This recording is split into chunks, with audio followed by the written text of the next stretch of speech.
Ciao a tutti e bentornati sull'Ernamo. In questo video vogliamo parlarvi di un argomento davvero interessantissimo, vale a dire le opere più importanti della letteratura italiana, che tutti gli italiani hanno studiato a scuola. Eh già, siamo sicuri che la maggior parte di questi autori o questi titoli voi li avete già sentiti. Però non importa perché siamo sicuri, comunque, che non sapete tutto, ma proprio tutto su queste opere. Quindi oggi noi andremo ad ampliare la vostra conoscenza sulla letteratura italiana, ma senza annoiarvi. Siete pronti?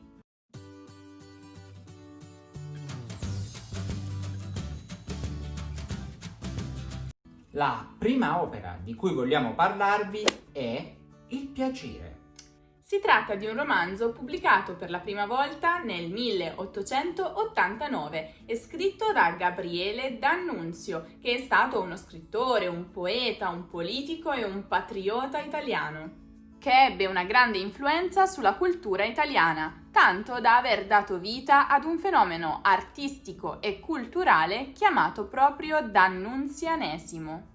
Nel suo romanzo Il piacere, D'Annunzio racconta di un nobile romano, Andrea Sperelli, che dopo la separazione dalla moglie si innamora di Maria, una ricca donna che però è già sposata. Dopo una serie di eventi ed opportunità rovinate, Andrea si ritrova da solo a osservare un'epoca storica di grandi cambiamenti.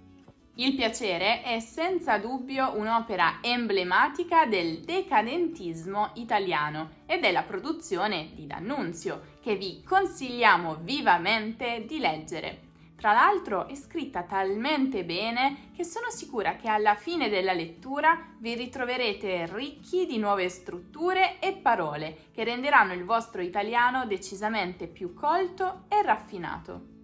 Vi abbiamo lasciato il link di affiliazione Amazon per acquistare questa favolosa opera giù nella descrizione.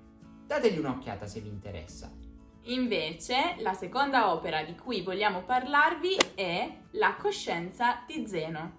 Ci troviamo davanti a un romanzo psicoanalitico scritto da Italo Svivo e pubblicato per la prima volta nel 1923. Si tratta di un libro dalla struttura molto particolare.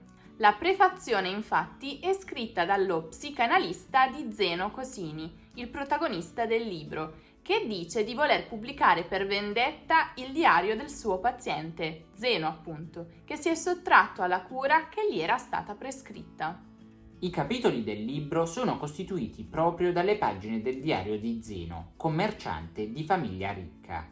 Zeno ha un rapporto conflittuale con il padre, che si riflette su ogni aspetto della sua vita, in amore, nel lavoro e nel rapporto con gli amici e familiari, oppresso da un costante senso di inadeguatezza e inettitudine. Zeno è alla continua ricerca di una cura al suo forte malessere.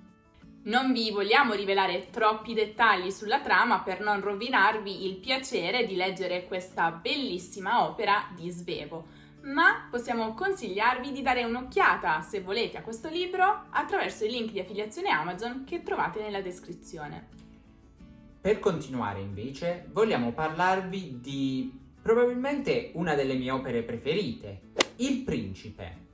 Ci troviamo di fronte ad un saggio di dottrina politica scritto dal drammaturgo e politico fiorentino Niccolò Machiavelli nel 1513. In questo saggio Machiavelli espone le caratteristiche dei principati e i metodi per conquistarli e mantenerli. Proprio dalle idee veicolate in quest'opera nasce l'aggettivo machiavellico, ispirato all'autore e utilizzato tuttora per indicare qualcosa fatto con astuzia e in totale mancanza di scrupoli nei rapporti politici e sociali.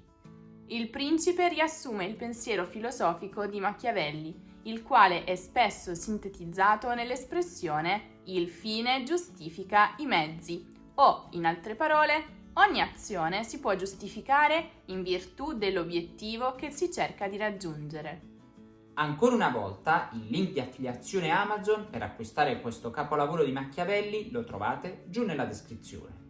La prossima opera invece si intitola I Malavoglia. Si tratta di un romanzo scritto dall'autore siciliano Giovanni Verga nel 1881. Nell'opera si narra la storia di una famiglia di pescatori di Aci Trezza, un piccolo paese siciliano vicino a Catania. I vari personaggi sono uniti dalla stessa cultura, ma divisi dalle loro diverse scelte di vita, e sono tutti quanti vittime dello stesso destino, tragico e inevitabile, di cui non voglio fare anticipazioni. L'opera è molto importante dal punto di vista della lingua. Verga, infatti, riproduce alcune caratteristiche del dialetto siciliano, utilizzando la tecnica dell'impersonalità e focalizzando quindi l'attenzione sul punto di vista dei personaggi stessi. Vi consigliamo di leggerla se volete assaporare un po' della cultura e della lingua siciliana. Ma passiamo ora alle ultime lettere di Jacopo Ortis. Quest'opera di Ugo Foscolo è stata pubblicata per la prima volta nel 1802. Si tratta del primo romanzo epistolare della letteratura italiana ed è costituito da una raccolta di 67 lettere scritte dal protagonista, Jacopo Ortis, ed inviate all'amico Lorenzo Alderani, che ha deciso di pubblicarle dopo il suicidio di Jacopo, corredandole di una presentazione e di una conclusione. Tra i temi principali dell'opera spiccano il suicidio, la morte e la sepoltura, ma anche la patria, l'amore, le illusioni e il rapporto dell'intellettuale con la società.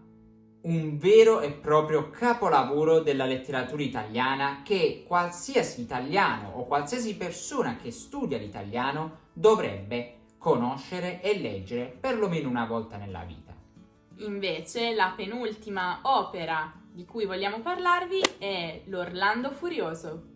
Questo poema cavalleresco è stato scritto da Ludovico Ariosto ed è stato pubblicato per la prima volta nel 1516. Composta da 46 canti, l'opera presenta 3 nuclei narrativi principali: quello epico della guerra tra cristiani e musulmani, quello amoroso del sentimento di Orlando per Angelica, così forte da condurre il protagonista alla follia, e infine quello celebrativo, incentrato sulla storia del cavaliere Ruggero e della guerriera Bradamante. Studiata da secoli nelle scuole italiane, quest'opera è in grado di riportarvi indietro nel tempo facendovi sognare come poche opere sanno fare. Se volete dargli un'occhiata o perché no leggerlo, vi ricordiamo ancora una volta che abbiamo lasciato per voi i link di affiliazione Amazon per acquistarlo nella descrizione. Mentre l'ultima opera di cui vogliamo parlarvi è il capolavoro di Boccaccio, il Decameron. Si tratta di una raccolta di 100 novelle scritte tra il 1350 e il 1353 da Giovanni Boccaccio. Il titolo significa letteralmente di 10 giorni. Infatti nell'opera si racconta di un gruppo di giovani, 7 donne e 3 uomini, che per 10 giorni si rifugiano fuori da Firenze per sfuggire alla peste nera, che in quel periodo dilagava in città, e che a turno si raccontano delle novelle di taglio spesso umoristico. Per via di alcuni temi delle novelle, il libro fu inizialmente giudicato immorale e scandaloso, quindi è stato spesso censurato. Tuttavia, con il passare dei secoli, molti autori lo hanno preso come modello e oggi è studiato in tutte le scuole italiane.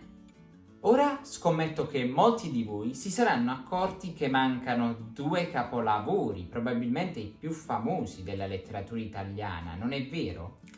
No, tranquilli, non ce ne siamo dimenticati, anzi, vi vogliamo ricordare che probabilmente voi non lo sapete, ma noi abbiamo realizzato 2 interi video dedicati sia alla Divina Commedia di Dante Alighieri, sia ai Promessi Sposi di Alessandro Manzoni. Quindi se volete vederli, e ve lo consigliamo perché sono molto divertenti, potete dare un'occhiata a questi video che trovate giù in descrizione, sotto ai link di affiliazione Amazon. Se invece preferite ripassare un po' di grammatica italiana, allora il posto giusto è il nostro sito www.lernamo.com, dove ci sono centinaia di video lezioni di grammatica italiana con relativi esercizi. Noi ci rivedremo prestissimo. Ciao.